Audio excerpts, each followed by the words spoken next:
उपनिषद कक्षा 262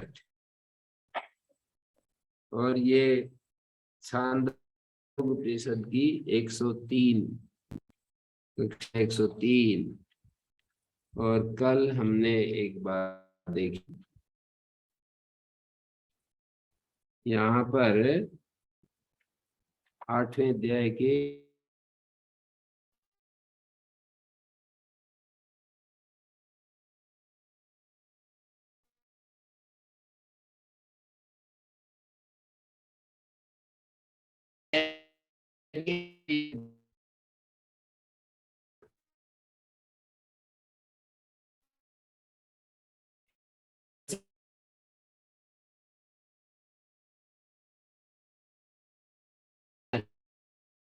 हृदय अयम इति हृदयम तस्मात् हृदयम अहर हर वायवम विस्वर्गम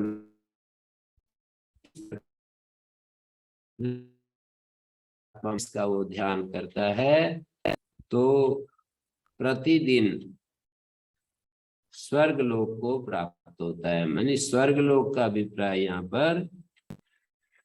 यहाँ पर जो स्वर्ग शब्द का प्रयोग है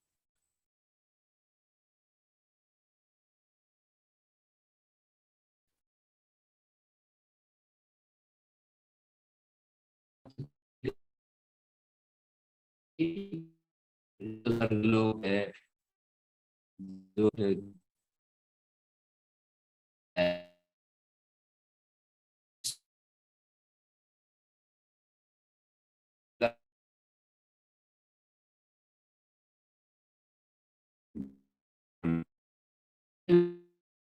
लोक का प्रयोग भाष्यकारी अपने व्याख्यान में किया है। जैसे केन उपनिषद में भी स्वर्ग आया है और अंत में जाकर के, और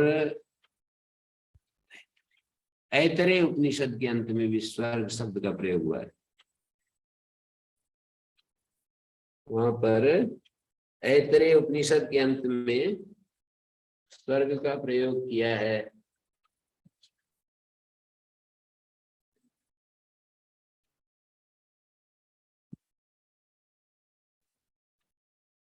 ऐतरेय ऐतरेय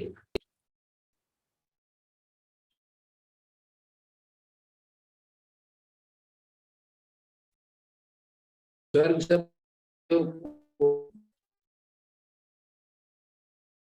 चाह रहा हूँ कि अलग अलग, जैसे वहां पर ये आसमान होगा,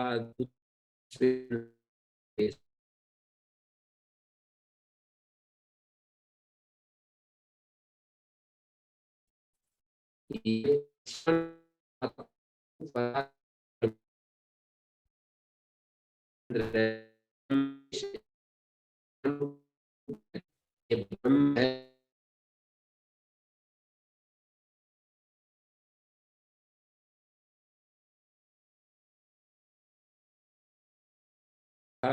वर्ग है, प्रज्ञानेत्र और निरुपाधिक प्रज्ञान में स्थित है।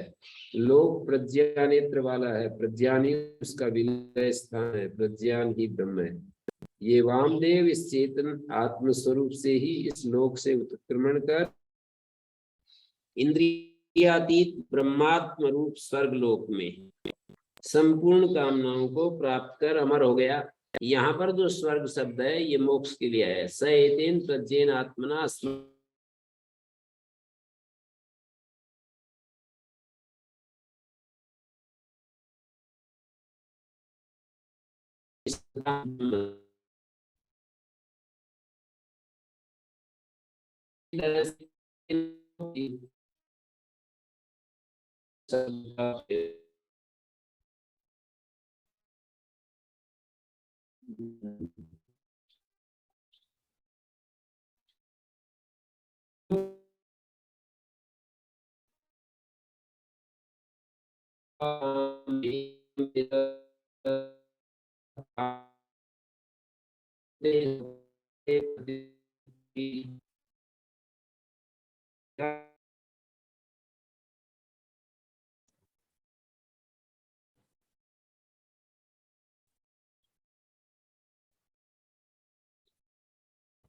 तो इन्होंने भाष्यकार ने ना ये कल हमने चर्चा की थी कि अनेवंवित भी तो सुसुप्त काल में हार्द ब्रह्म को प्राप्त होता है। सुसुप्त काल में ये वाक्य मिलता है, सुसुप्त काले सता सौम्य तथा संपन्न, उस अवस्था में सत के साथ एकीभूत होता है। बाढ़ तथा व्यस्ति विशेषा, बिल्कुल ठीक बात, लेकिन फिर भी अंतर है।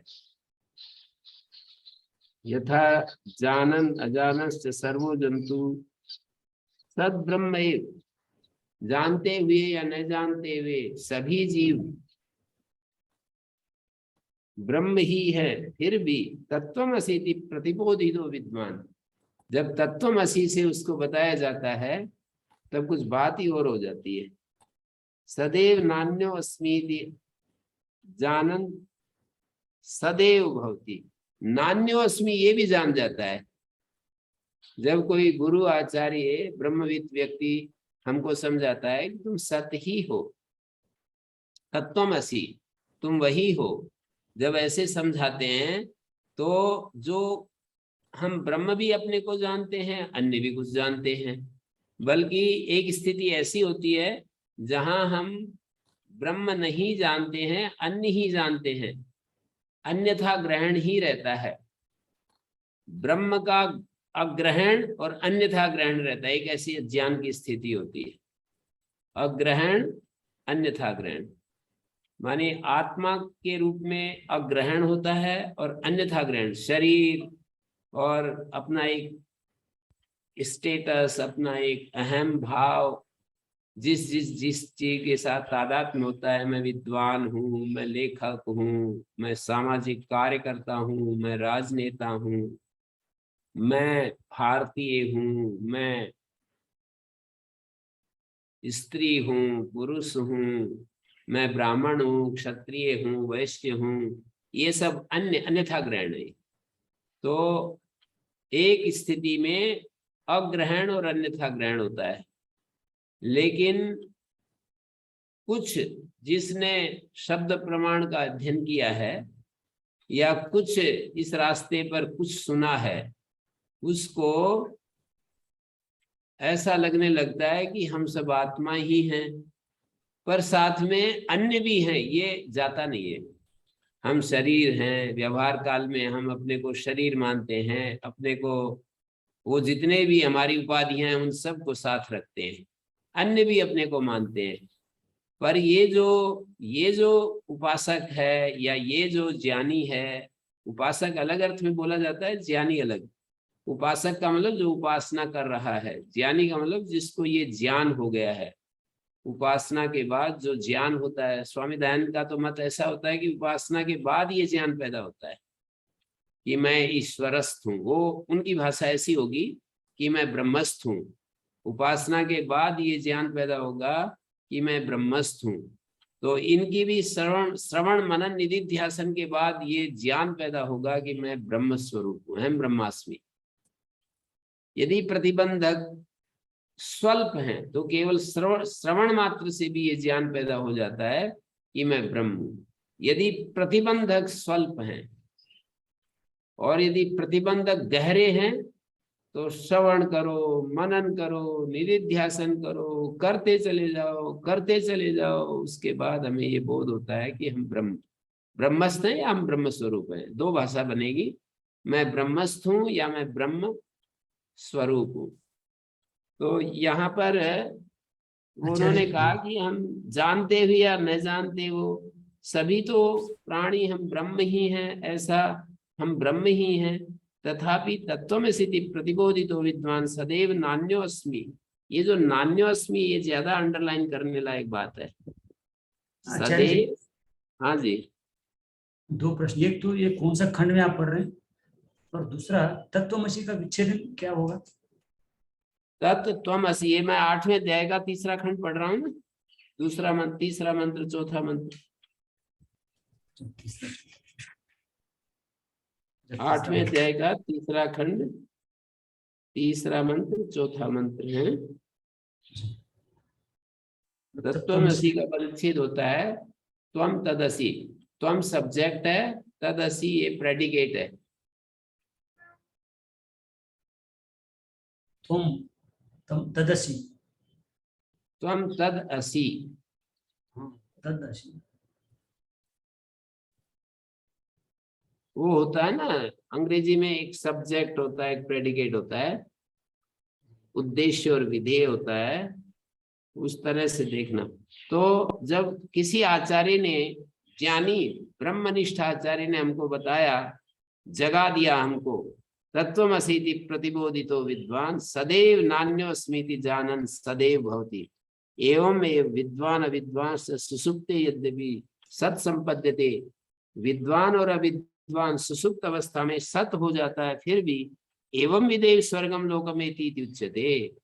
ये जो एवं विद, ऐसा जानने वाला ही स्वर्ग लोक को प्राप्त होता है, ये बताया जा रहा है। सुसुप्त अवस्था में तो सभी चले जाते हैं, लेकिन एवं विद स्वर्गम लोकम एति उच्यते, मानी ऐसा जो जानता है वो निरंतर स्वर्ग लोक में रहता है, ऐसा समझ सकते हैं। देहपाते भी विद्या फल से अवश्यम भावित्वा, देहपात होने पर भी वो स्वर्ग लोक में ही रहता है, उसका वो नहीं होता है, चेंज नहीं होता है, और जागृत अवस्था में भी चेंज नहीं होता है। तो जैसे आचार्य, इसका कोई अर्थ व्यक्ति, तुम वही हो क्या? हाँ जी, इसका अर्थ त्वम तद असि का तुम वही हो क्या? हाँ तुम वही हो, ऐसा अर्थ है। You are that. अच्छा अच्छा, दैट मतलब तत्वमसि, ब्रह्म। You are that. You are अहम द ब्रह्म। ब्रह्मास्मि, हम ब्रह्मास्मि। आई एम ब्रह्म।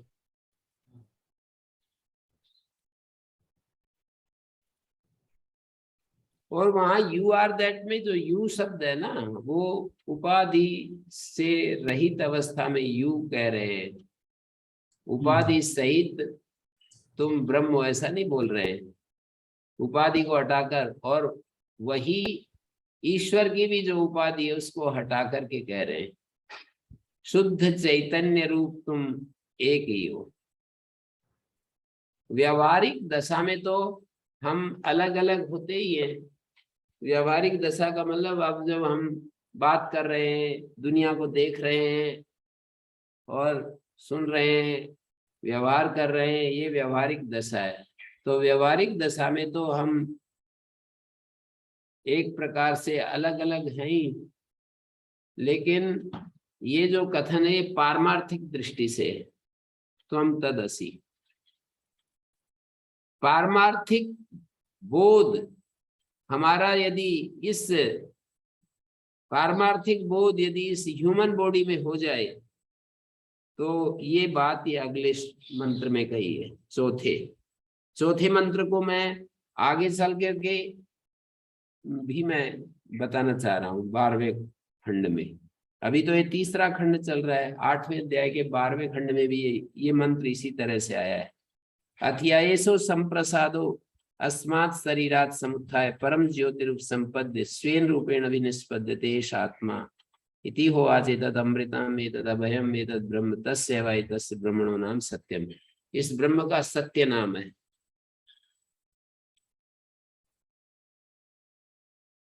ये अविनाशी है, सत्य है। सत्य के लिए ये 5वें मंत्र में ये कह दिया। मैं अभी ये 5 मंत्र भी पढ़वा देता हूँ और फिर मैं वहां ले जाऊंगा आपको। तानी है वाई तानी त्रीणी अक्षराणी सतीयम विद्धि। वे 3 अक्षर हैं, एक स अक्षर है, एक ती अक्षर है, ती में इकार उच्चारण के लिए है, और एक यम अक्षर है। अक्षर का मतलब होता है स्वर, तो इसलिए यहाँ पर ती शब्द डाल दिया। सतीयम, ये ब्रह्म का नाम है सत्य। सत्यम ही अविदितम ब्रह्म तत्सत्यम स आत्मा, ऐसा कहा है 6ठे अध्याय में, बार बार ये दोहराया तत्सत्यम स आत्मा। तो ये नाम फिर दोबारा क्यों दे रहे हैं? उपासन विधि की स्तुति के लिए। तद उपासन, तद यत् सत इत्यत्र तदिति अव्ययम्, तद यत् सत तो 3 अक्षर हैं, देखिए, सतीयम, तद यत सत तद अमृतम, तद यत सत में तत् अव्यय तेसाम इस अर्थ में है। तत् का मतलब ये अव्यय है, और अव्यय का निर्धारण में षष्ठी मान करके अर्थ करेंगे तेसाम। तेसाम मध्य, 3 अक्षरों के मध्य में तत् माने तेसाम यत सत, ये जो सत है वो अमृत है। अथ यत्ति, और जो ये ती है सत हो गया, तद अमृतम, एक बात हो गई। अथ यत्ति तन्मर्त्यम, ये दूसरी बात हो गई। जो ती है ये मर्त्य है। और तीसरी बात, अथ यद यम तेन उभे यच्छति, अमृत और मर्त्य इन तीन दोनों का नियंत्रण करने वाला यम है। यद अनेन उभे यच्छति, इस अनेन मानी इस यम के द्वारा उभे मर्त्य और अमृत इन दोनों का नियमन होता है, तस्मात् यम, इसलिए इसको यम कहते हैं। यद अनेन उभे यच्छति तस्मात् यम, अहर अहर्वा एवं विद स्वर्गम लोकम एति, प्रतिदिन ऐसा जानने वाला स्वर्गलोक में, स्वर्गलोक को प्राप्त होता है। सत्य शब्द को इस रूप में जो जानता है वो प्रतिदिन स्वर्गलोक को, पहले भी कहा स्वर्गलोक को प्राप्त होता है। हृदय के निर्वचन करते समय भी बताया कि स्वर्गलोक को प्राप्त होता है, और सत्य के निर्वचन में भी बता दिया। सत्य में देखिए 3 शब्द यहाँ पर पकड़े इन्होंने, सत्य, ती और यम। ये सत्यम मेरे ख्याल में ऐसा होना चाहिए ना, आपको पुस्तक में क्या लिखा है? सत्यम, डबल तय, दीर्घ है, दीर्घ सतीयम इति। तो 3 अक्षर हैं, सतीयम, तद यत सत तद अमृतम, अथयति तन्मर्त्यम। मुझे ऐसा लगता है डबल तय होना चाहिए, सत्यम सत्यम, क्योंकि आगे निर्वचन जो कर रहे हैं ना, यद उन तीनों में जो सत है वो अमृत है। सत पकड़ करके बताया, सत जो है वो अमृत है, और जो ती है वो मर्त्य है। ती में से, ती में जो इकार है वो उच्चारण के लिए ले लिया।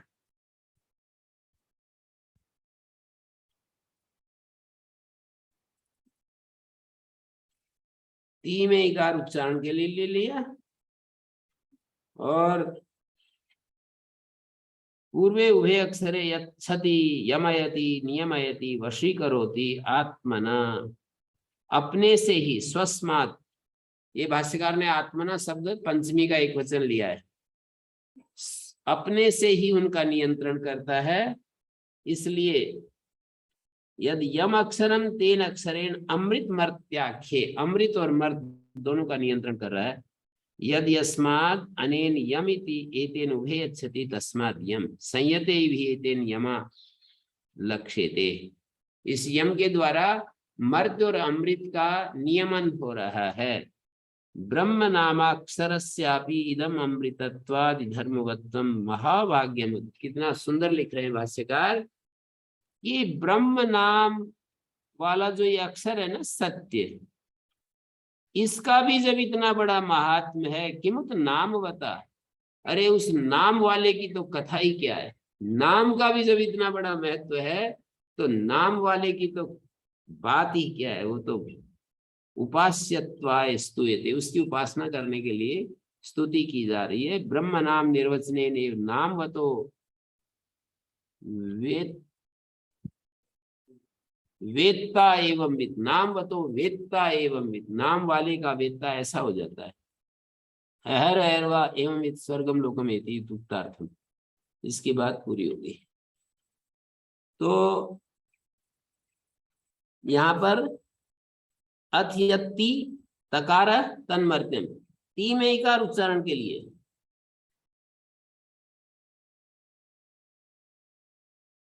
ती शब्द में इकार उच्चारण के लिए, मर्त शब्दे तकार सत्वात् अवयभूते तस्मिन् मर्त शब्द रूप अवयवम अवयवित्वम आरोप्य वाच्यवाचक अभेदेन तकारो मर्त्यम।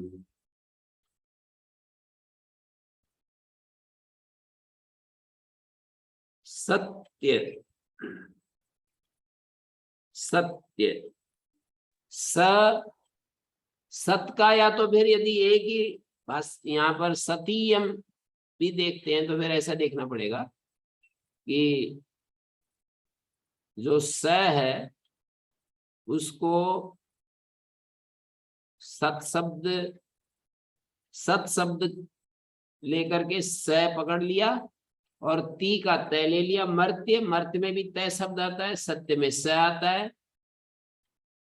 एक वर्ण सामान्य से भी निर्वचन होता है, ऐसे निरुक्त का सिद्धांत है एक। निरुक्त में ओम गुरुजी, हाँ जी, इसमें गुरुजी भाष्य में स्पष्ट ही तो लिखा है, त्रीणि एतानि सति इयम सकार तकार तकारो यम इति। तो सकार और तकार और यम तीन ले रखे हैं अलग अलग, सत नहीं है जी। सकार को अलग ले लिया, सकार है, तकार है, यम तकारो इति। यम इति जी। पर वो अर्थ करते समय सत दे दिया ना जी। अब आगे पढ़िए। सत से जी। तकारे इकार उच्चारणार्थ अनुबंध। तकार में जो दीर्घ इकार है ना, उच्चारणार्थ अनुबंध है, केवल उच्चारण करने के लिए ई है। फिर आगे बढ़िए। ह्रस्वेन एवं अक्षरेण पुनः प्रति निर्देशात। ह्रस्व अक्षर के द्वारा पुनः निर्देश करके दिखाया है ना भाष्य में, नहीं मूल में। ह्रस्वेन एवं अक्षरेण पुनः प्रतिनिर्देशात, ह्रस्व अक्षर से पुनः निर्देश किया है ती। श्रुति में देखिए, मंत्र में सतीयमिति तद यत् सत् तद अमृतम, तद यत् सत् तद अमृतम अथयति तन्मर्त्यम। मूल मंत्र को देखिए, अथयद यम तेन उभे यच्छति। तानि एतानि ब्रह्मणो नाम अक्षराणि त्रीणि एतानि सतीयमिति सकारस तकारो यमिति। तकार इकार उच्चारणार्थ अनुबंध है, ह्रस्वेन अक्षरेण पुनः प्रतिनिर्देशात् तेषां। तत्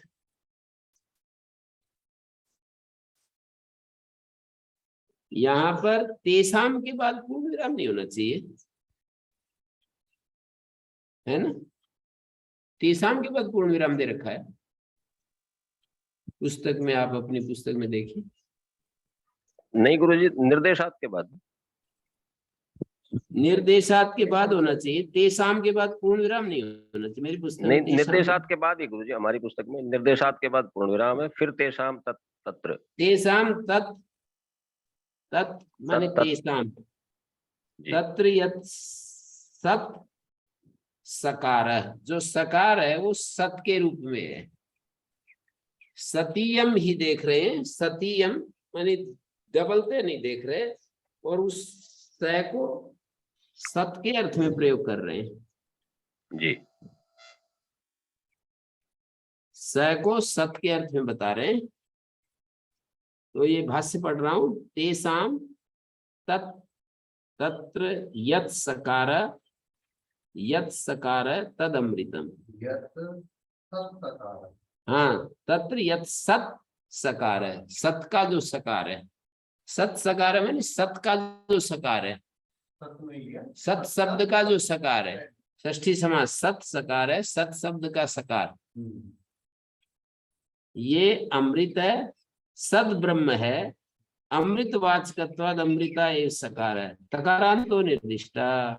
अच्छा, इसमें ये भी कह दिया सद ब्रह्म अमृत वाचक होने से अमृता ये सकार है, अमृत ही सकार, तकारांत निर्दिष्ट कर दिया है। अमृत सकार वाच्यवाचक अभेदोपचार से सकार इति अनंतरम इति ज्ञापयितुम। वाचक सत्पद, वाचक जो सत्पद है ना, अमृत सकार है, तद अमृतम सद ब्रह्म अमृतवाचकत्वाद अमृत सकार है, तकारांतो निर्दिष्टा। अमृत ही जो सकार है ना, वो तकारांत होता है। तो नए कभी आएगा, कभी आएगा, नए कभी। एक घटना है, अभी इसको हम लेते हैं। ये हमारे ऊपर है। घटना एक, दर्शन अनेक। Phenomenon is one and the perception is different.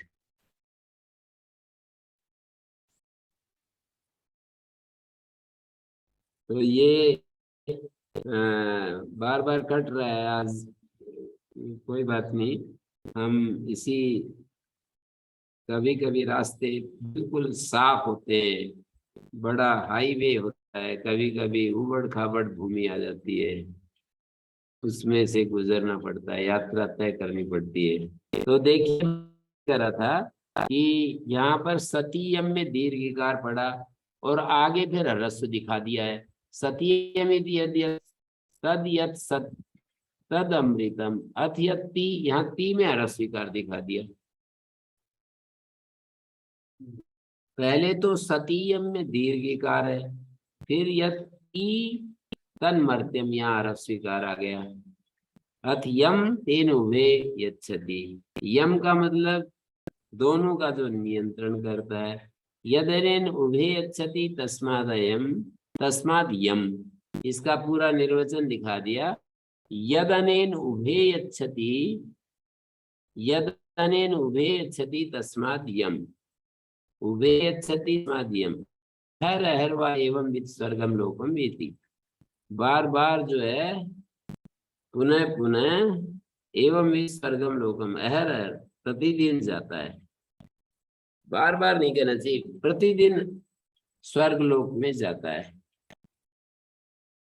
तो ये मर्त्य और अमृत का नियंत्रण करने वाला, मानी ये जो मर्त्य व्यवहारिक जगत है, ये मर्त्य जगत है, और अमृत जो मोक्ष है, इन दोनों का नियंत्रण करने वाला यम है।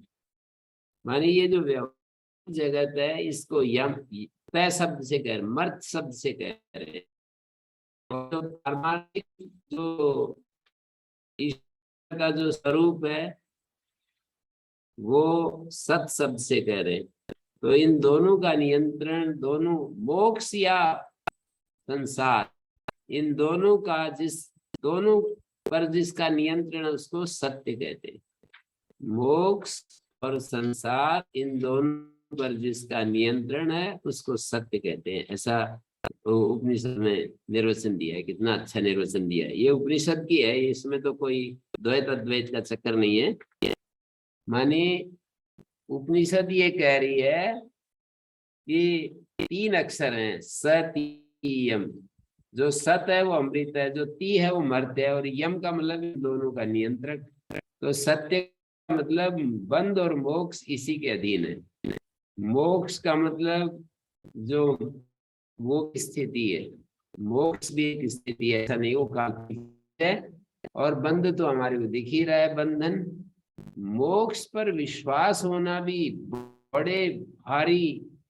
बड़ा भारी कार्य है, क्योंकि आदमी यही सोचता रहता है कि ये ऐसी स्थिति आ जाएगी कि जैसे जन्म चल रहे एक के बाद एक के बाद एक, या ऐसी स्थिति आ जाएगी कि जहाँ जन्म ही नहीं होगा। तो ये जन्म से मुक्ति, दुख से मुक्ति मानी जन्म से मुक्ति, तो ये भी एक है। और ये जो मर्त्य जगत है ना, जो हमारा ये व्यवहारिक जगत, इसको कहते हैं मर्त्य जगत। इन दोनों का नियंत्रक सत्य है, और इसकी उपासना जो करता है, जो उपासक उपासना करता है, सत्य ब्रह्म को इस रूप में देखता है, संसार और मोक्ष इन दोनों का जो नियंत्रक सत्य है, वो स्वर्ग लोक में जाता है। स्वर्ग लोक में प्रतिदिन जाता है, ऐसे कह रहे हैं। उपासना करने वाला व्यक्ति उपासना जब इस रूप में कर रहा है तो स्वर्ग लोक में पहुंच गया समझ। और हृदय में मौजूद उस परमात्मा को जो देख रहा है वो भी स्वर्ग लोक में पहुंच गया। बीच में जो चतुर्थ मंत्र दिया ये बड़ा महत्वपूर्ण है, इसको भी अब आप रख रहा हूं, और इसको बताने के लिए मैं आपको ले चलता हूं 12वें खंड का, नहीं 8वें अध्याय का 12वां खंड, 8वें अध्याय के 12वें खंड को निकाल लीजिए और उसका दूसरा मंत्र निकालिए। 12वें खंड का दूसरा मंत्र।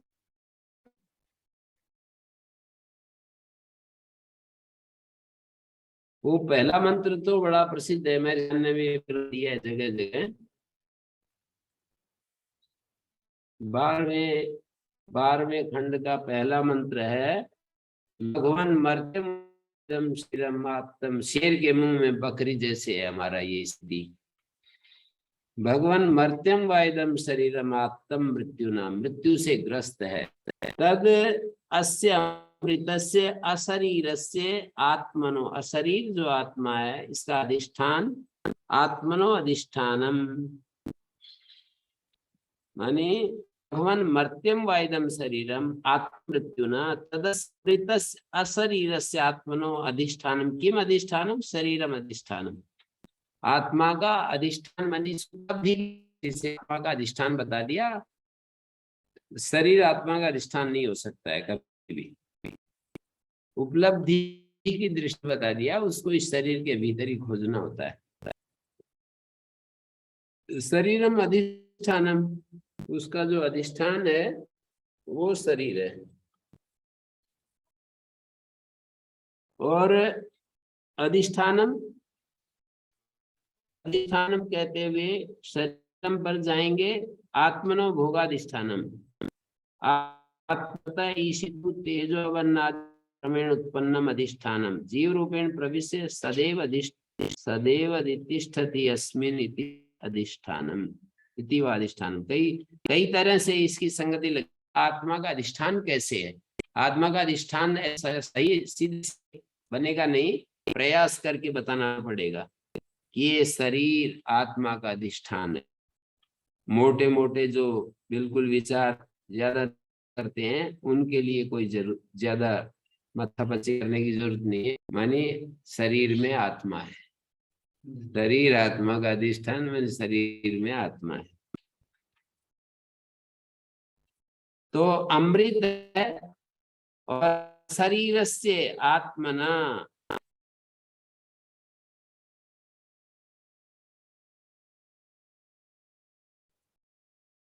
आत्मनो भोगाधिष्ठानम। अब ये मंत्र कहने के बाद कहता है आत्तो वै सशरीर प्रिय प्रियाभ्याम। प्रिय और अप्रिय से आत्त का मतलब गृहीत है ये। सशरीर आत्तो वै प्रिया प्रियाभ्याम, प्रिय प्रिय से पकड़ा हुआ है ये सशरीर अवस्था। सशरीर जो अवस्था है प्रिय प्रिय, पर यहाँ शरीर शब्द से तीनों शरीर लिए गए हैं। ये मुख्य की हम लोग समझ लेते हैं कि स्थूल शरीर कह रहे हैं, तीनों शरीरों को यहाँ पर शरीर शब्द से कहा गया है। सुनने वाले ध्यान से सुन लो।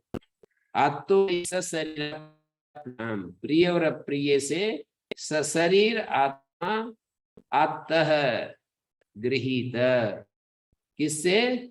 प्रिया प्रियाभ्याम। न वै सशरीर सता प्रिया प्रियोरपहतिरस्ति।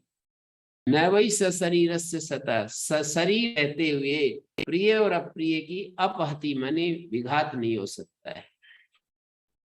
प्रिय और अप्रिय नहीं जाएगा जब तक कि आदमी का शरीर। और आपको पता होना चाहिए ये प्रश्न पीछे जो आत्मा की व्याख्या चल रही है जागृत स्वप्न सुषुप्ति में, उसी के लिए एतम तु एव भूयो अनुव्याख्या स्वामी कह करके आगे बता रहे हैं। यानी जागृत अवस्था में जो आत्मा का स्वरूप बताया, फिर स्वप्न अवस्था में बताया, सुषुप्त अवस्था में बताया, तो उन्होंने ये बात कह दी। सुषुप्त 8वें अध्याय के 11वें खंड का जो मंत्र है ये, इन्होंने ये कहा समित पाणी पुनरेयाय तमः प्रजापति रुवाच मघवन यत् शांत हृदया प्राप्त जी। आप तो शांत हृदय होकर के चले गए थे, शांत हृदया प्राप्त किम इच्छन पुनरागम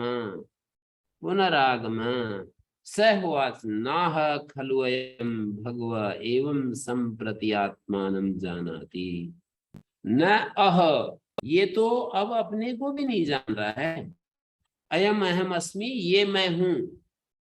अवस्था में आत्मा को बताया था, उपदेश दिया, तो इंद्र ने कहा कि ये तो ऐसी स्थिति में चला गया, मैं मतलब जो आपने निर्देश दिया है ऐसे चलते चलते मैं ऐसी स्थिति में पहुंच गया कि अपने को भी मैं नहीं जान पा रहा हूं कि मैं हूं।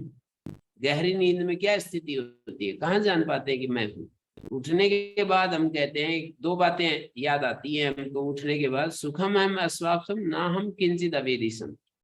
उठने के बाद दो बात याद आती हैं, पर सोते हुए तो मैं हूँ। जैसे अब जागते हुए कोई ये नहीं कह सकता कि मेरे को ये बोध नहीं हो रहा कि मैं हूँ। हम सबको अपने अपने होने का एहसास हो रहा है। हम सबको थोड़ा सा भी जो साधना लगा हुआ है, नहीं तो वो शरीर के साथ अपना एहसास करता है। शरीर से अलग अपने होने का एहसास ये थोड़ा साधक को पता चलेगा। सामान्य लोगों को शरीर के साथ अपने होने का एहसास होता है, दूसरों के होने का भी एहसास होता है। जैसे मैं अपने होने का भी एहसास कर रहा हूँ, आप लोगों के भी होने का एहसास कर रहा हूँ कि आप लोग हैं। तो इन्होंने कहा कि मैं तो ऐसी स्थिति में पहुंच गया कि नाहमत्र भोग्य संप्रति आत्मानम जानाति अयम अहम अस्मि, ये भी नहीं पता चल रहा है। नोए विमानी लोग होते हैं, इनको भी नहीं जान रहा है, अपने को भी नहीं जान रहा है, बाहर किसी को भी। बुद्धि के दो धर्म होते हैं, अपने को जानना मानी इदंतास्पद अहंतास्पद, अपने को जानना, बाहर विषय को जानना। मैं हूं और यह है, ये दो बातें अब समाप्त हो गई सुसुप्त अवस्था में। विनाशम एवं पीतो भवति, अरे ये तो विनाश जैसी स्थिति में चला गया, जैसे बिल्कुल नष्ट ही हो गया है आत्मा सुसुप्त अवस्था में। आपने मेरे को ये बताया कि ये आत्मा का स्वरूप है। नाहमत्र भोग्यम पश्यामि, वो जो इंद्र कहता है कि इसमें तो मैं, जो मेरा अभीष्ट था, जो मैंने एडवर्टाइजमेंट सुना था, जो मैंने आपके मुख से, श्री मुख से जो एडवर्टाइजमेंट सुना था कि ऐसा ऐसा आत्मा है, वो सब कामनाओं को प्राप्त कर लेता है, सर्वास्य लोकान आपनोति सर्वास्य कामान आपनोति, ये तो विनाश जैसी स्थिति में पहुंच गया। और आप इसको तब ये कहते हैं एवं एवेश मघवन्निति, वो कहते हैं बिल्कुल ठीक समझे हो, ऐसा ही है। एतम तो एवते भूयोन व्याख्यास्यामि, ये 11वें खंड क्या तीसरा मंत्र है, तीसरा मंत्र में बोल रहा हूँ। एवं एस मघवन्निति, मघवन बिल्कुल, मघवन मानी इंद्र, इंद्र बिल्कुल ठीक समझे हो। एतम तो ये भूयोन व्याख्यास्यामि, इसी आत्मा और मैं थोड़ा व्याख्यान करूंगा। एकदम ये वक्त पंक्ति जो है ध्यान देने की है, जागृत अवस्था में भी है।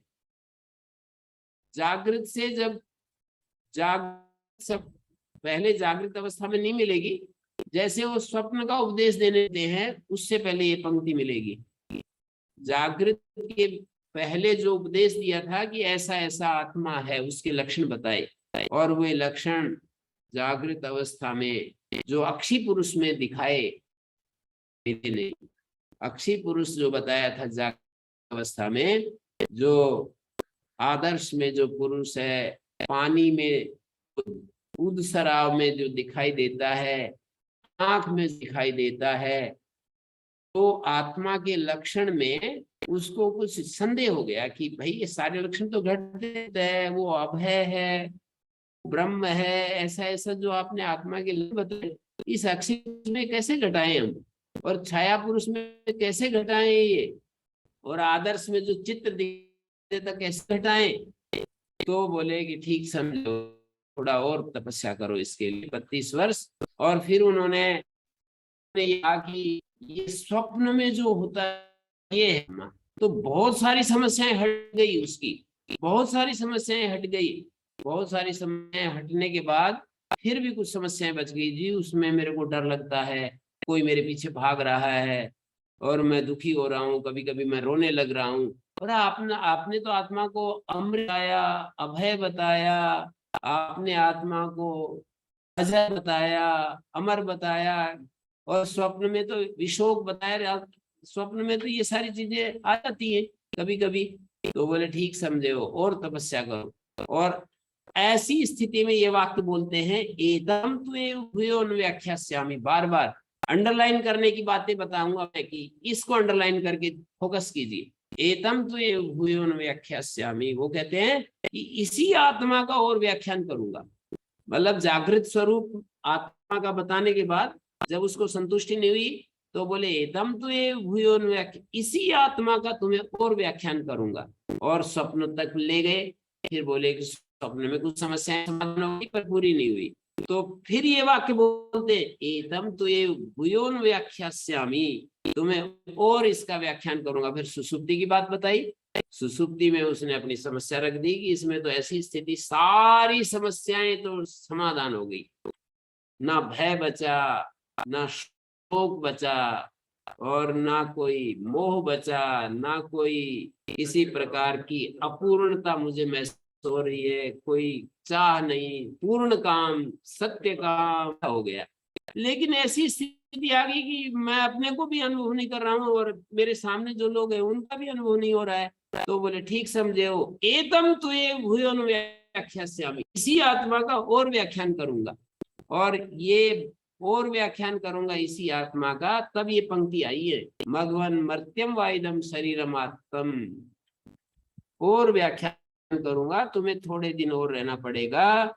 और वो ये पंक्ति आई है, मघवन मर्त्यम वाइदम शरीरम आत्म मृत्युना तद अस्य अमृतस्य अशरीरस्यापि आत्मनो अधिष्ठानम आत्तो वैस शरीरा प्रिया प्रियाभ्याम न वैस शरीरस्सता प्रिया प्रियैरपहतिरस्ति अशरीरम वाव संतम न प्रिया प्रिय स्त्रीशता, अशरीर रूप होते हुए प्रिया प्रिय, इसी आत्मा का एतम तो ये भूयोन व्याख्यास्यामि व्याख्या चल रही है। इसी आत्मा को जो जागृत में बताया था, जो स्वप्न में बताया, जो सुसुप्ति में बताया, उसी का और व्याख्यान करूंगा। ऐसे बतला दिया कि तुम्हें जो ये हो रहा है ना, वो आभास नहीं हो रहा है कि मैं हूं और ये हैं, ना तो भूतों को मैं जान रहा हूं, ना अपने को जान रहा हूं। ये जो स्थिति है अभी, शरीर जो कारण शरीर है उसका संबंध अभी बना हुआ है। उससे भी जब तुम छूटोगे तब जो है तुमको ये हो पाएगा। मतलब अंतिम जो है, केवल 5 वर्ष मांगे, पहले 32 वर्ष मांगे थे कि आपको 32 वर्ष साधना करनी पड़ेगी स्वप्न अवस्था में ले जाने के लिए। उन्होंने कहा और तुम्हें 32 वर्ष साधना करनी पड़ेगी। जागृत अवस्था का उपदेश 32 साल बाद मिला। फिर बोले कि आपको और 32 वर्ष साधना करनी पड़ेगी उपदेश सुनने के लिए। तो स्वप्न अवस्था का उपदेश सुना। फिर बोले कि मेरे पूरा समाधान नहीं हो रहा, बोले और 32 वर्ष साधना करनी पड़ेगी अगला उपदेश सुनने के लिए। तो सुसुप्त का उपदेश सुना। तो सुसुप्त अवस्था में जब इसमें तो मैं अपना ही, मैं इसमें क्या भोग्य देखूं, क्या मेरे को अभीष्ट, मेरा कुछ पूरा हो नहीं रहा है, जैसा मैंने सुना था आत्मा के बारे में वो मुझे मिल नहीं रहा है। तब बोले कि आप ठीक से हो, लेकिन इसी आत्मा का और व्याख्यान करूंगा। और उन्होंने केवल 5 वर्ष मांगे कि तुम्हें 5 वर्ष तक और साधना करनी पड़ेगी, तब आपको अगला उपदेश दूं। और ये उपदेश दिया 12वां खंड जो शुरू हो रहा है ना 8वें अध्याय का, ये अगला उपदेश है कि जो है शरीर होते हुए प्रिय प्रिय प्रिय और अप्रिय उसको स्पर्श नहीं करते। मतलब तुम्हें जो अपना बोध नहीं हो रहा है ना, उसका कारण ये है कि अभी कारण शरीर के साथ संबंध बात, कारण शरीर तुम अलग हो जाओ तो तुम्हें अपना बोध। और ये पहला जो मंत्र है, दूसरा मंत्र अच्छा है, ध्यान देंगे। दूसरे और तीसरे चौथे इसमें बहुत ही अच्छा है। ये बार बार मैं इसलिए बताना चाहता हूँ, पहले भी बता चुका हूँ कि ये इतना आवश्यक है कि इसमें ही सारा छिपा हुआ है, सारा रहस्य छिपा हुआ है। तो दूसरे मंत्र में क्या कहा, अशरीरो वायु अभ्रम विद्युत स्तनयित्नु अशरीराणि एतानि तद एतानि अमुष्माद आकाशात् समुत्थाय परम ज्योति संपद स्वेन रूपेण विनिष्पद्यन्ते। अभी जो मंत्र में दिखाया था आपको, केवल तीसरे 8वें अध्याय के तीसरे खंड का चतुर्थ मंत्र दिखाया था। उस चतुर्थ मंत्र के साथ ये दूसरा और तीसरा मंत्र समझना जरूरी है। तीसरा मंत्र कहते हैं ये वायु अशरीर है। वायु अशरीर का मतलब ये है अशरीरो वायु, ये आकाश बिल्कुल साफ है, बादल रहित है बिल्कुल, उस अवस्था में वायु अशरीर है, चल नहीं रही है, बिल्कुल शांत है। हम कहते हैं ना हम कभी कभी कि वायु नहीं चल रही है, बिल्कुल एकदम से हुमस हो गया, बिल्कुल सब कुछ स्थिर हो गया, उस अवस्था का संकेत है शरीर और वायु। और ये अभ्र आकाश में बादल नहीं दिखाई देते, बिल्कुल एकदम से साफ आकाश है, विद्युत नहीं दिखाई देती, और कड़कने वाली विद्युत, चमकने वाली विद्युत कुछ नहीं दिखाई देती, इनको अशरीर कह रहे हैं। अभ्रम विद्युत स्तनयित्नु अशरीराणि एतानि तद्यथा एतानि अमुष्माद आकाशात् समुत्थाय। आकाश के साथ एकीभूत हो रही है ये सारी चीजें। माने ये जो आकाश दिखाई देता है, मैं तो केवल आपको शब्द समझाने के लिए शब्द क्या कहे उस पर केंद्रित हो रहा हूँ, बाकी तो आप अपनी अभी आपकी जो खोज होगी उसके अनुसार आपको मिलेगा। तो अब कह रहे हैं कि अशरीर है वायु, अभ्र इत्यादि अशरीर है, और ये अशरीर कहते हैं एतानी अमुष्माद आकाशात् समुत्थाय, इस आकाश से अलग होकर के। अशरीर का मतलब जब बिल्कुल एकदम से बादल रहित आकाश है, उसमें बादल भी नहीं है, उसमें विद्युत भी नहीं है, स्तनयित भी नहीं है, वायु भी नहीं है, ये सब अशरीर अवस्था है। एतानी अमुष्माद आकाशात् समुत्थाय परम ज्योतिरूप संपद्य। जब आदित्य ज्योति का संपर्क होता है, ये दृष्टांत है, और दाष्टांत परमात्मा ज्योति के लिए है, दृष्टांत और दाष्टांत को बराबर रखना है। अमुष्माद आकाशात् समुत्थाय परम ज्योतिरूप संपद्य। परम ज्योति जो है वहां पर सूर्य परम ज्योति है, और उधर परमात्मा परम ज्योति है। दाष्टान्त में परमात्मा ज्योति को परम ज्योति कह रहे हैं, और दृष्टांत में परम ज्योति का मतलब, परम ज्योति का मतलब सूर्य, सावित्र ज्योति।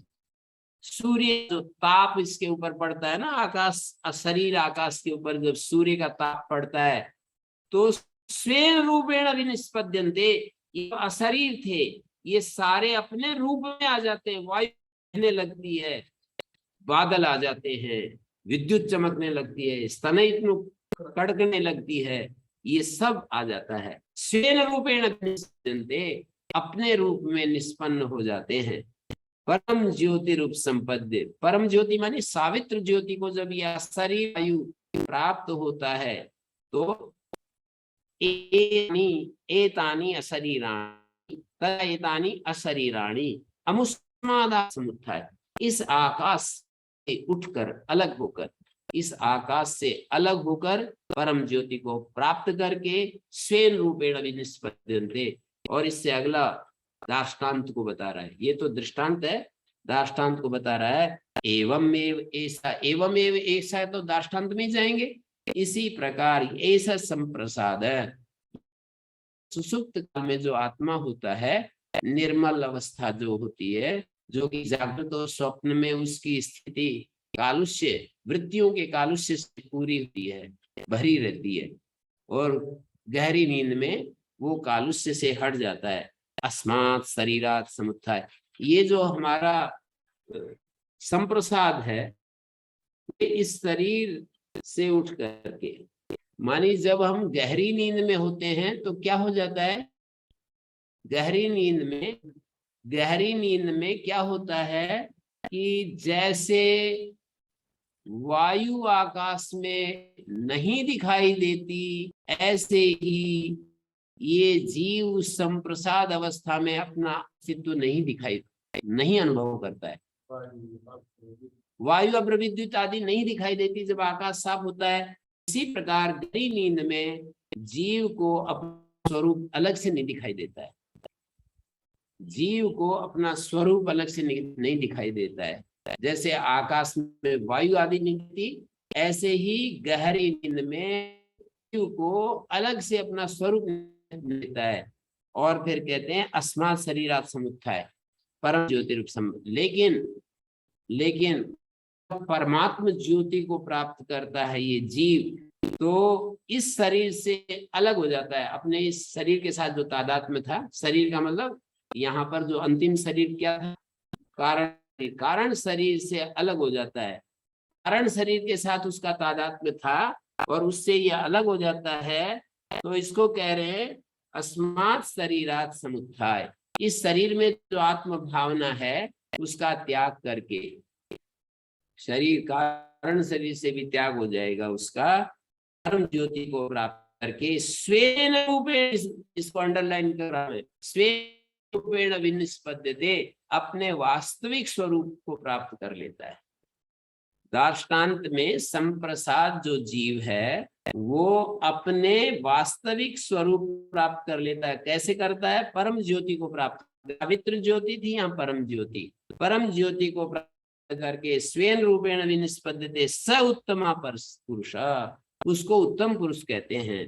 स तत्र परियेति जक्षत क्रीडन रममाणा स्त्रीभिर्वा यानैर्वा ज्ञातिभिर्वा नोपजन्म स्मरण इदं शरीरम स यथा प्रयोग्य आचरण युक्ता एवमेव अयम् अस्मिन् शरीरे प्राणो युक्ता। मुझे तो अभी ये जब मैं पढ़ाऊंगा तब अगला भाष्य तो उस समय पढ़ा दूंगा, मुझे तो केवल इतना ही बताना है। यहाँ पर इतना ही बताना है कि ये भाष्य में ये बतलाया है कि वायु और विद्युत स्तनयित्नु एक तरफ है तो संप्रसाद एक तरफ है, मानी वायु विद्युत स्तनयित्नु और संप्रसाद एक जगह है। उधर आकाश है, इधर हमारा शरीर है, उधर परम ज्योति है, इधर परमात्मा ज्योति है।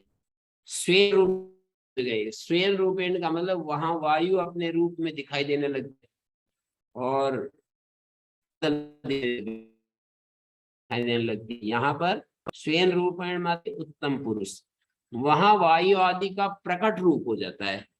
वहां पर जब सावित्र ज्योति का प्रकाश मिलता है तो जो अशरीर वायु वो सशरीर हो जाती है, मानी वो वायु आदि प्रकट हो जाती है। इसी तरह से परमात्मा ज्योति को पाकर जो संप्रसाद है वो उत्तम पुरुष की स्थिति में आ जाता है। स उत्तम पुरुष, वो उत्तम पुरुष की स्थिति में जाता है। स तत्प्रियति जक्षत क्रीडत स्वेन रूपेण मना अभिनिष्पद्यते।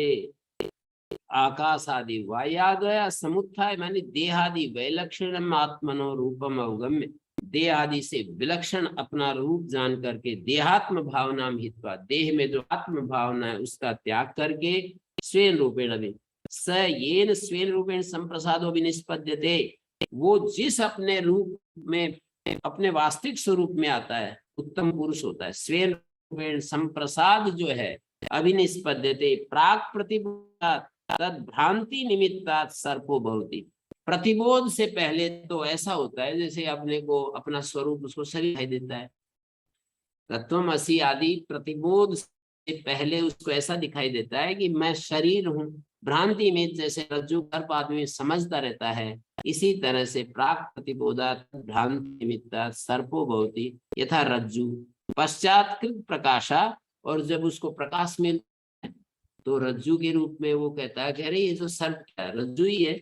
रज्ज्वात्मना स्वेन रूपेण विनिष्पद्यते, वो सर्प था, भ्रांति के कारण जो सर्प प्रतीत हो रहा था, प्रकाश जब आता है, यहाँ पर भी दृष्टांत देखिए कि जैसे परम ज्योति रूप संपद्य, तो यहाँ भी प्रकाश को प्राप्त करके वो जो रज्जु सर्प के रूप में दिखने लगी थी, तो वो जब परम ज्योति आती है तो वो स्वेन रूपेण विनिष्पद्यते, रज्ज्वात्मना स्वेन रूपेण विनिष्पद्यते, वो रज्जु दिखाई देने लगता है।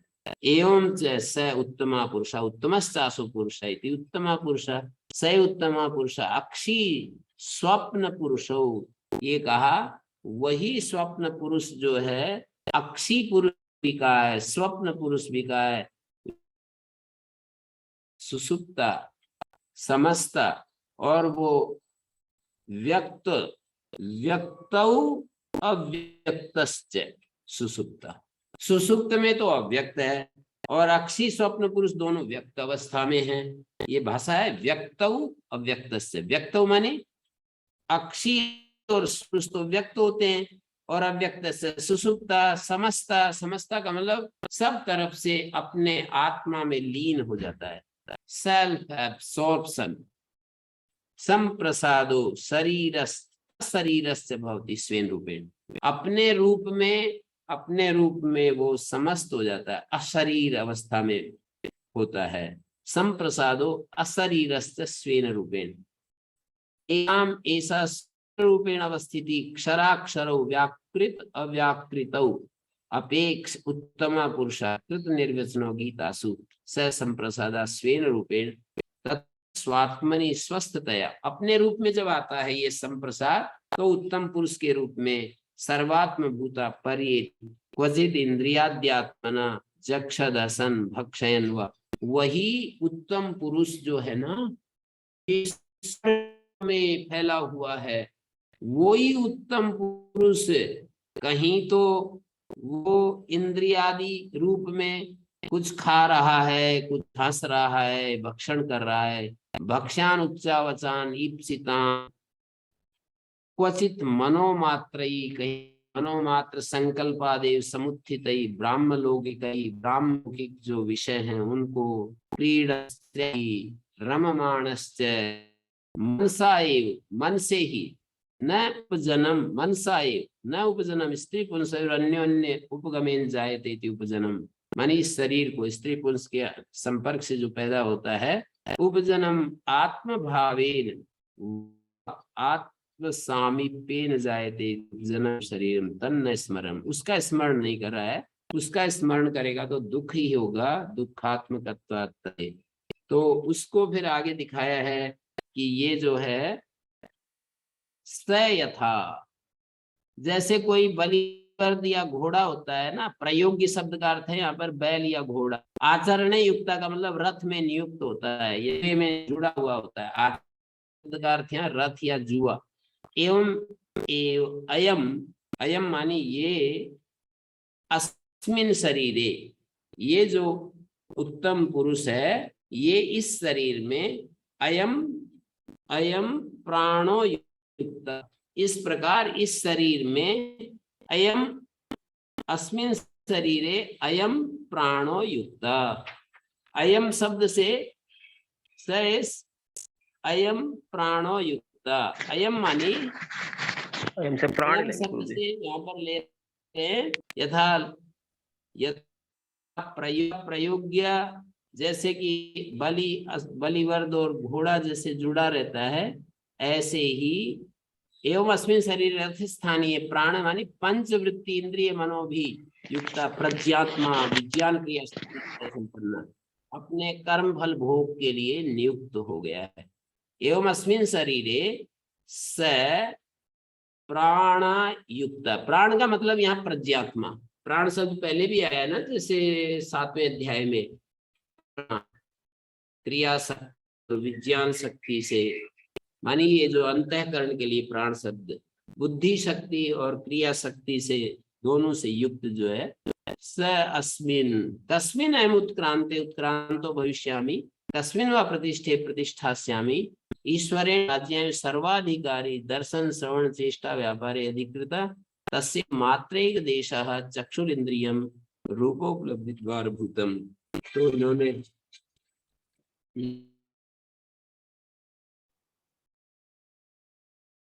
तो ये दिखा दिया है इन्होंने इस तरह से कि प्राणो नियुक्त।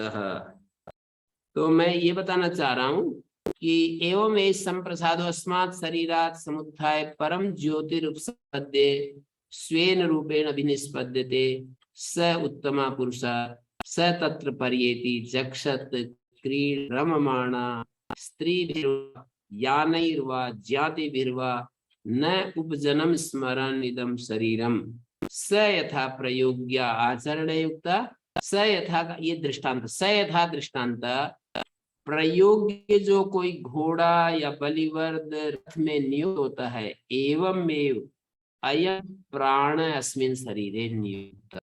ये प्राण क्या है? प्राण का मतलब प्रज्ञात्मा क्या है? चैतन्य और बुद्धि के संयुक्त रूप को यहाँ पर प्राण का है। चैतन्य उपहित रूप है, प्राण उसकी उपाधि है। कोई भी ऐसा अस्तित्व में कोई भी ऐसी नहीं मिलेगी जो चैतन्य जहां उपहित रूप में ना बैठा हो, यानी प्राण जब कह रहे हैं तो प्रज्ञात्मा को प्राण कहें, वहां पर भी चैतन्य उपहित रूप में मौजूद है, प्राण उपाधि के रूप में है। तो प्राण का मतलब इस शरीर में ये प्राण नियुक्त, अस्मिन शरीरे प्राणो नियुक्त। और आगे मंत्रों में फिर इसी तरह से बताया कि अथ यत्र एतद् आकाशम अनुविषण्णम चक्षुष चाक्षुषा पुरुषा, ये सब हमें पढ़ना ही है, तो इसको अभी नहीं पढ़ रहे हैं, यहीं वापस आ जाइए। अथिया एस संप्रसादो, यहीं पर आ जाइए, 8वें अध्याय के 3रे खंड का 4था मंत्र। अथिया एस संप्रसादो अस्मात् शरीरात् समुत्थाय, इस शरीर से, शरीर में आत्मा भावना का त्याग करके परम ज्योति रूप संपद्य, परम ज्योति का मतलब परमात्मा ज्योति को प्राप्त करके स्वेन रूपेण विनिष्पद्यते, अपने वास्तविक स्वरूप में आता है ये संप्रसाद। एष आत्मा इति होवाच, श्रुति ने नियुक्त किया था जिस आचार्य को स ब्रूयात, तो वो एष आत्मा इति होवाच, उसने बताया कि ये आत्मा है, एतद् अमृतम एतद् अभयम एतद् ब्रह्म, तस्य है वा एतस्य ब्रह्मणो नाम सत्य, ब्रह्म का नाम सत्य है, उस ब्रह्म को सत्य कहते हैं। और सत्य का निर्वचन आगे दिखाया, जो मोक्ष और बंध इन दोनों का जो नियंत्रण कर रहा है, दोनों जिसके अधिकार में है, उसको सत्य कहते हैं। एतस्य ब्रह्मणो नाम सत्यम, इस सत्य ब्रह्म की जो उपासना करता है वो प्रतिदिन स्वर्ग लोक को प्राप्त होता है। इसमें किसी का कोई प्रश्न है तो बताइएगा। ओम गुरु जी। हाँ जी गुरु जी, यहाँ जो संप्रसाद की बात हो रही है, इसको आपने आज निद्रा से जोड़ा, निद्रा की स्थिति से जोड़ा। निद्रा की बजाय ऐसा लग रहा है कि ये तो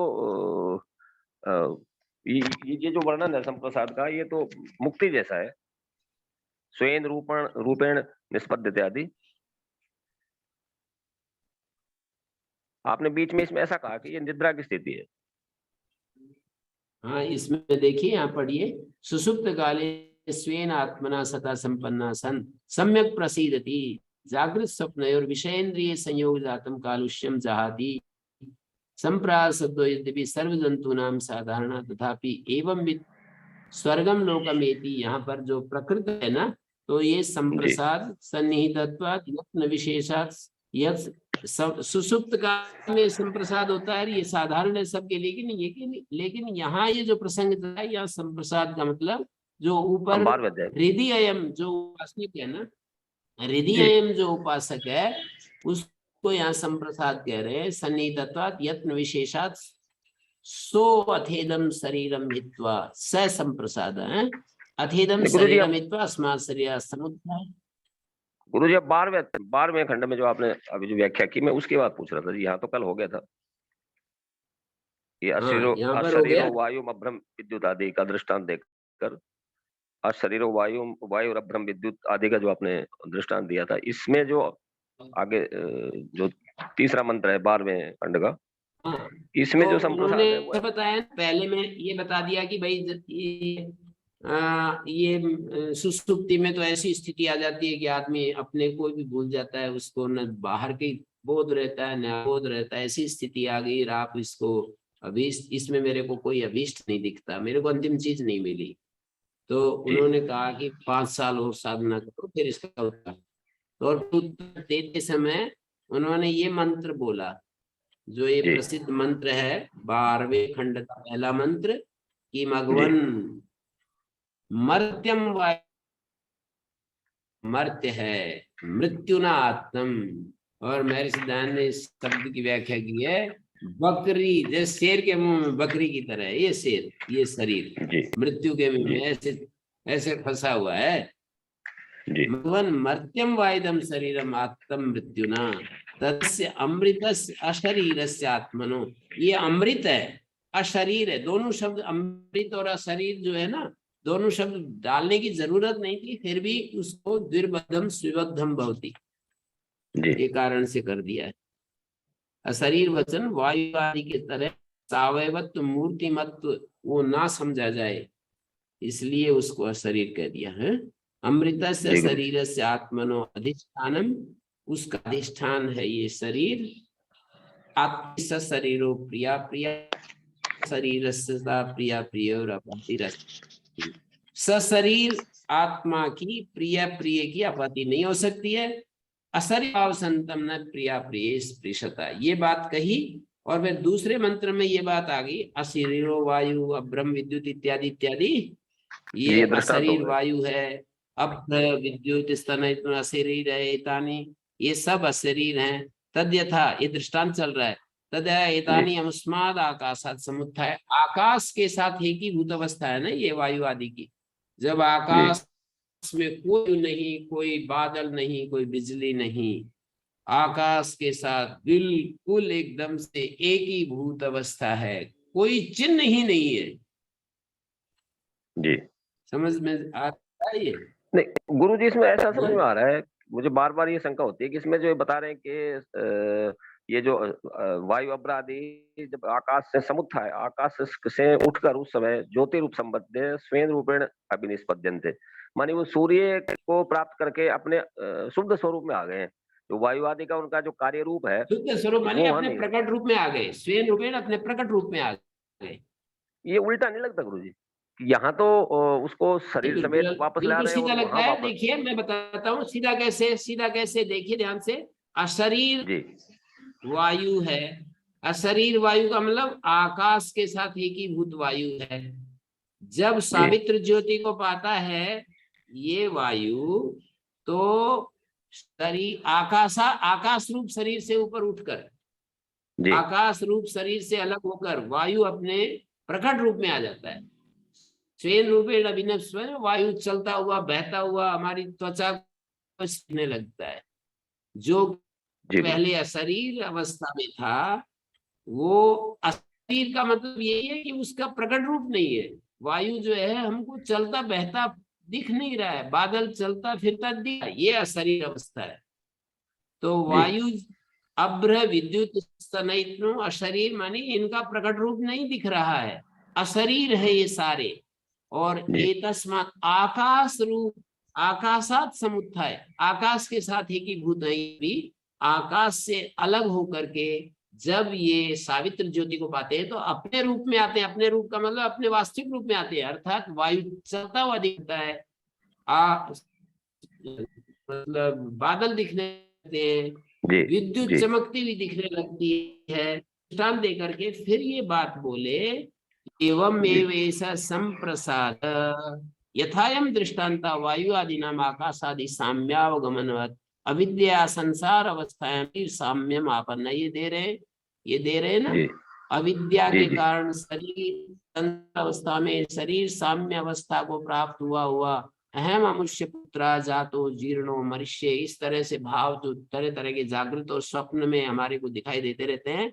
प्रजापति जी नायु भगवान यथोक्तेन क्रमेण, प्रजापति ने जब भगवान को यथोक्त क्रम से समझाया, नासी तुम देहेंद्रियादि धर्मा, अरे तुम देहेंद्रियादि धर्म वाले नहीं हो। तत्वमसि इति प्रतिबोधिता, उसको जब तत्वमसि से प्रतिबोधित किया, इस जी जीवो, ये जो संप्रसाद जीव है, जो पहले अपने अभिमान को कहीं कहीं बिखेर रखा था ना, जी जी शरीर साम्य को प्राप्त हुआ संसार दशा में, मैं इसका पुत्र हूँ, अमुक का पुत्र हूँ, मैं यहाँ पैदा हुआ हूँ, मैं बूढ़ा हो गया, मैं मरूंगा, इस प्रकार से प्रजापति नायु भगवान क्रमेण नासी तुम, इस रूप वाला तुम, ये मतलब शरीर साम्यम आपन्नो अहम अमुष्य इत्यादि इत्यादि होता है। एवं जी गुरु जी। प्रकारम प्रजापति नाम भगवान यथोक्त क्रमेण नासी तुम देहेंद्रियादि धर्म, तुम इंद्रिय धर्म वाले नहीं हो। तत्वमसीति प्रतिबोधिता सन से संप्रसादो जीवो अस्मात् शरीरात, इस शरीर से आकाशादि वायु आ गया। जैसे आकाश जी से वायु आदि अलग हो जाते हैं, ऐसे ही ये जो जीव है इस शरीर से अस्मात् शरीरात जी समुत्थाय गुरु जी, देहादि वैलक्षण्यम आत्मनो अवगम, देहात्म बिल्कुल समझ आ गया। भावनाम हित्वा।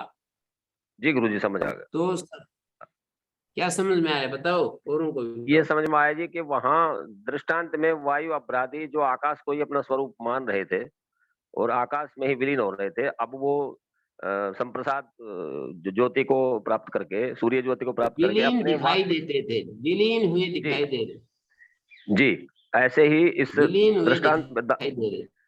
दृष्टांत में ये जो जीव है, ये अज्ञानवश जो शरीर से और अपने सांसारिक संबंधों में ही जो अपने आप को अपना स्वरूप मान रहा था, वो परम ज्योति को प्राप्त करके अपने वास्तविक स्वरूप को जानने लग गया कि तू तो शुद्ध आत्मा है, ऐसा।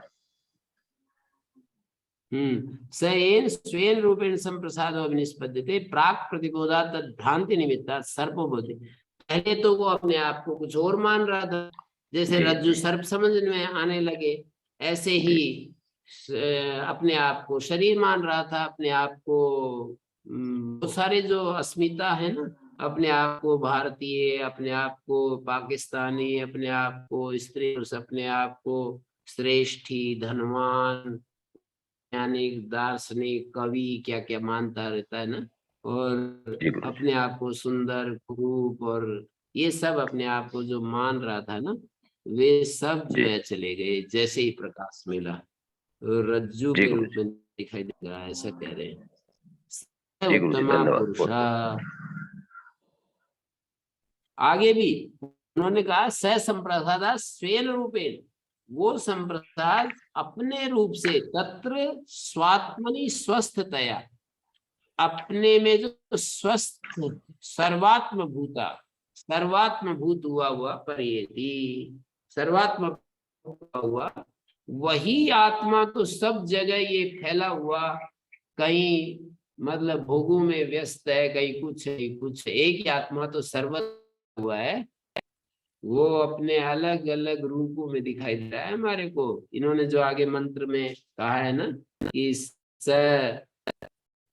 ये सब परियेति तत्र परियेति माने सब दिशाओं में घूमता हुआ दिखाई दे रहा है। जक्षन क्रीडन रमाणा स्त्री वीरवा या निर्वा ज्ञाति वीरवा नोपजनम स्मरम विदम शरीरम, मतलब ब्रह्म लोक में भी जो तरह तरह की कामनाओं की बात कही गई थी, स प्रयोग्य आचार्युक्त एवं अस्मिन शरीरे प्राण, इस शरीर में प्राण, ये प्रज्ञात्मा लिंग शरीर जिसको कहते हैं शरीर युक्त होता है।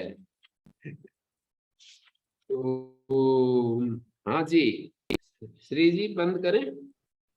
हाँ गुरु जी, बहुत अच्छा चला। तो आपने यहाँ से लेकर फिर 12वें खंड में ले गए, वहाँ पर बहुत कुछ बताया। हम उसका भी इंतजार करेंगे क्योंकि वहाँ पर जाना ही है मुझे सबको। तो हाँ जी, वहाँ जाना ही है, और 3 दिन बाद हम ये पढ़ेंगे अथ यह आत्मा से सेतु विधृति, मतलब चौथा खंड शुरू होगा, चतुर्थ खंड शुरू होगा। जी गुरु जी। ओम शांति शांति शांति।